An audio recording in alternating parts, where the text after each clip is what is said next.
you were at for 34 snaps on defense, and even more in special teams. How did it feel to get so involved?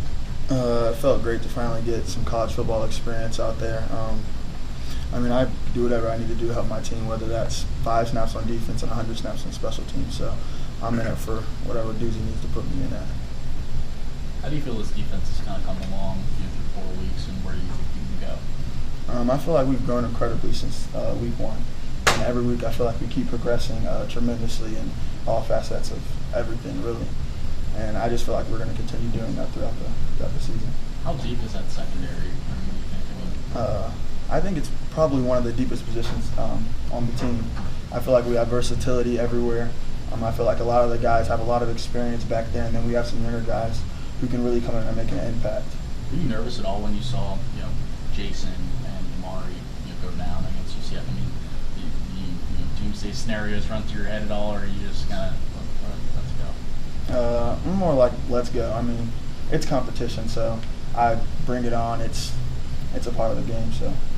What were your expectations as a defense going into that UCF game? You all were playing an offense, and I think up to that point was averaging about 50 points a game. Yeah, so the coaches came up with a great game plan, and we had a really hard week of practice. And so going into the game, we just wanted to hold them under, obviously, that average of 50 points a game, which we did successfully, which we thank the defensive coaches for. And then just to play our hearts out. We know that they're a top 20 team, and we know that we're the underdog coming in, but with that mindset, we wanted to come and improve something, and prove that we're a defense that's one of the best in the nation.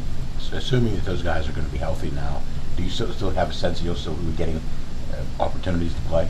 That's up to the coaches, really. I'm not sure. I'm in it for whatever needs to be done. But you're getting opportunities in practice, right? Oh yes, sir, definitely.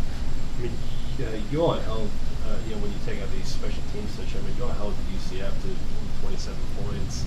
What do you think that says about what you guys as a unit are capable of doing and can do the rest of the season?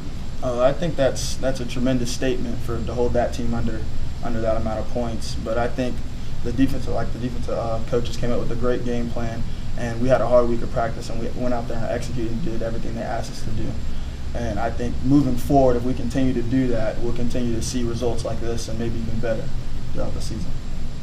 We talked on Monday with Coach Sharkey, and he mentioned about games having to have some kind of personal meaning, and how for him this game does, because Delaware's the team that he played when he was in college. Mm-hmm. They had beaten his dad's Youngstown State team in the D2 championship back in the 70s. How much has he talked with you guys about that sort of personal connection to these games, and how games have to be personal? He says you take into every game.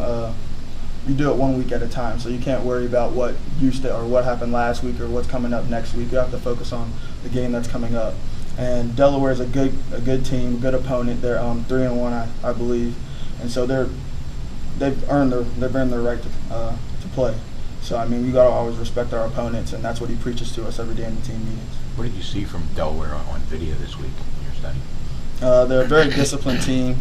They got some big guys up front. They got some really good skill players. I know their running back, he's a transfer in, but he's a really good guy as well. And so I think it'll be a good challenge for the defense coming off of a big win like that.